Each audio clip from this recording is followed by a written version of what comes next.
kalau lawannya Anies itu bukan Ridwan Kamil, ya saya kira memang Anies masih menjadi sosok yang kuat. Kalau kita membaca simulasi survei per hari ini, salah satu sosok ya yang paling kuat bisa mengalahkan Anies itu ya Ridwan Kamil. Sementara nama-nama lain itu baru dikenal, baru diketahui oleh publik sebagai sosok yang sangat mungkin akan berkompetisi nanti di Jakarta. Kalau untuk DKI, harapan dari kader sih ada yang dimunculkan internal. Tetapi memang kita lagi menunggu sikap Mas Anies Baswedan. Masih nunggu sikap Mas Anies. Artinya kalau menunggu sikap Mas Anies, siap untuk berkoalisi dengan para pemain? Begini, Mas Anies ini bagi kami aset yang mahal. Kemarin di Pilpres memang tidak menang, tapi suaranya tinggi. Ya. 40 juta lebih di DKI, cuma beda 50.000 dibanding Pak Prabowo, bahkan di timur, selatan, pusat, Mas Anies menang. Jadi kalau Mas Anies mau maju, kita akan mempertimbangkan. Tapi kalau Mas Anies kemarin kan kalau presiden partai, saatnya Mas Anies dukung kader PKS gitu kan. Tapi kita tetap melihat bahwa Mas Anies juga merupakan sosok yang wajib kita pertimbangkan. Track record Anies Baswedan yang telah ditorehkan di Jakarta ini merupakan poin tersendiri. Apalagi nilai pilihan warga Jakarta saat Pilpres yang sampai 40% ini juga luar biasa. Saya yakin Pak Anies akan keluar sebagai pemenang nanti jika dipasangkan dengan kader PKS sekalipun. Ya, Partai Keadilan Sejahtera sudah memberikan sinyal bakal mengusung kembali Anies Baswedan dalam perhelatan Pilgub DKI Jakarta 2024. Tentu ini menjadi kegembiraan dan sebuah nyala harapan bagi rakyat Jakarta yang beberapa hari lalu meminta agar Pak Anies bersedia kembali untuk maju di dalam Pilgub. Kalau lihat situasi itu, Bang Refli, Pak Anies itu bakal maju lagi ya DKI? Kartunya masih cukup hidup. Saya berharap Anies tidak maju. Nah itu kenapa DKI? Gini, dia itu levelnya harus naik. Levelnya harus jadi kingmaker ketika kontestasi Pilpres selesai. Kalau dia, ya kan, ibarat petinju, ya kan, bertinju di kelas berat, kalah di kelas berat dia. Waduh, saya turunlah ke kelas menengah, biar kira-kira pertarungannya lebih ringan gitu. Kan memalukan. Kalau dia menang, ini kan mantan Pilpres. Kalau dia kalah malu sekali. Karena at all cost istana akan menggagalkan dia. Bahkan di majunya nanti kalau mungkin dia punya niat untuk maju DKI. Iya, kalaupun dia diinikan, udah istana akan menggagal dia, jangan sampai dia menang.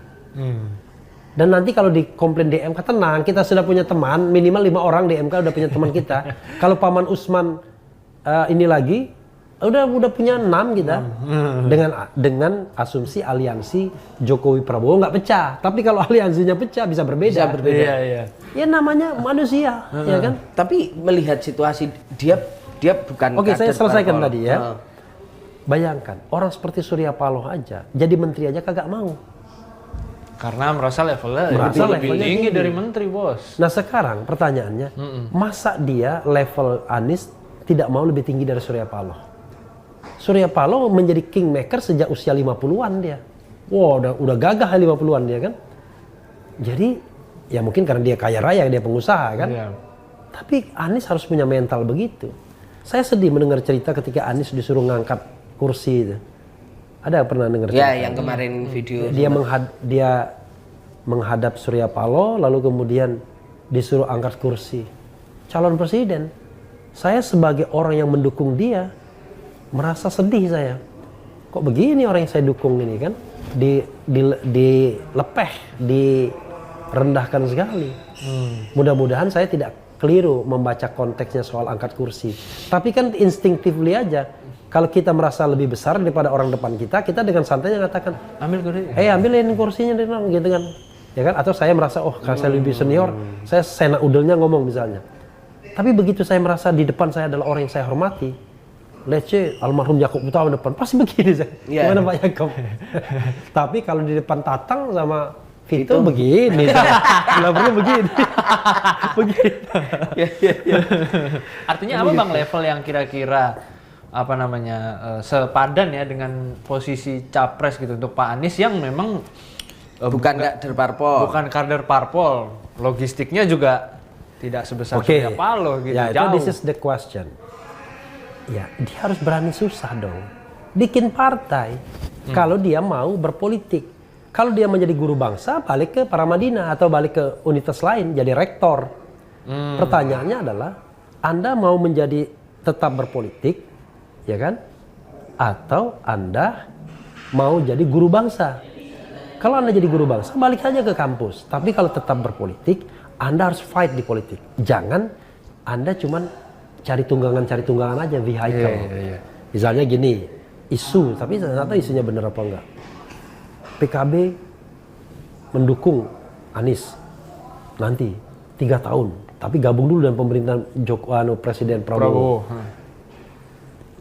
Saya perjanjian seperti itu kalau ada ya, kuat non kalau di MK itu, kuat non kalau ada itu menghina betul, terutama menghina para relawannya menurut saya. Kok bisa begitu? Dari awal saya mau perang. Apa yang saya mau perang? Begini, dia mau menjadi man of value atau cuma sekedar pemburu jabatan, ya kan? Position hunter, ya kan? Kalau dia menjadi pemburu jabatan, maka pragmatis jalannya, seperti yang dilakukan Prabowo. Prabowo kan tidak membangun karakter bangsa, bayangkan. Dia tahu betul cara untuk menang adalah gabung sama Jokowi dan menggunakan fasilitas negara, kepresidenan Jokowi untuk menang. Kira-kira orang seperti Yusril, Erlangga Hartarto, kemudian Zulkifli Hasan mau diperintah oleh Gibran Rakabuming Raka? Apalagi Yusril yang menganggap dirinya pandai luar biasa. Ya, oke, dengan segala hormat buat Prof Yusril. Kan enggak. Tapi dia tahu anak kecil ini kunci untuk memenangkan pertarungan. Kan sederhana. Ya. Ini anak kecil ini kunci untuk memenangkan pertarungan. Enggak ada anak kecil ini enggak akan menang. Atau susah menang. Susah. Paling enggak. Pakai dia. Ini banyak spekulasi kan tentang Anies Baswedan kemana masa depannya setelah dia kalah pada Pilpres lalu. Kemarin kan dia sempat menyatakan dia mau rehat dulu, dia rehat sejenak gitu, dan ini banyak dikritik gitu. Tapi hari ini misalnya dia dalam sebuah kunjungan ketika bertemu dengan kalangan rakyat miskin kota di Jakarta, dia didesak untuk kembali menjadi Gubernur DKI Jakarta, dan kemudian akhirnya dia mengaku bahwa dia memang sudah diajak bicara, didekati oleh beberapa partai politik yang minta dia untuk maju kembali gitu.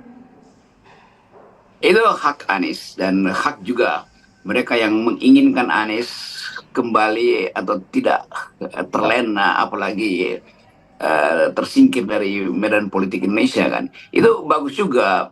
Hanya satu hal, Anies mesti terangkan kenapa dia mesti kembali ke DKI. Seolah-olah ingin cari panggung lagi ketika panggung nasionalnya hilang itu. Nanti ada problem lagi bahwa ternyata Anda hanya ingin punya jabatan politik, bukan untuk memimpin rakyat. Sebab kalau dia memimpin rakyat, mestinya dia teruskan aja ke kegiatan politiknya di luar sistem elektoral tuh. Dia di luar keinginan untuk jadi gubernur lagi atau jadi menteri, sehingga dia bisa endapkan seluruh kemarahan publik selama Pilpres 2024 ini menjadi bahan permenungan umum. Dan itu kan membutuhkan kesabaran diri dan kesadaran diri untuk mengendalikan ambisi politik. Itu dari perspektif saya tuh sebagai orang yang kenal Anies itu. Tapi mungkin ada lingkungan yang menghendaki Anies mulai diinvestasikan sebagai kuda hitam atau kuda putih atau kuda merah atau kuda hijau, untuk tergantung partainya warnanya, blanketnya kan.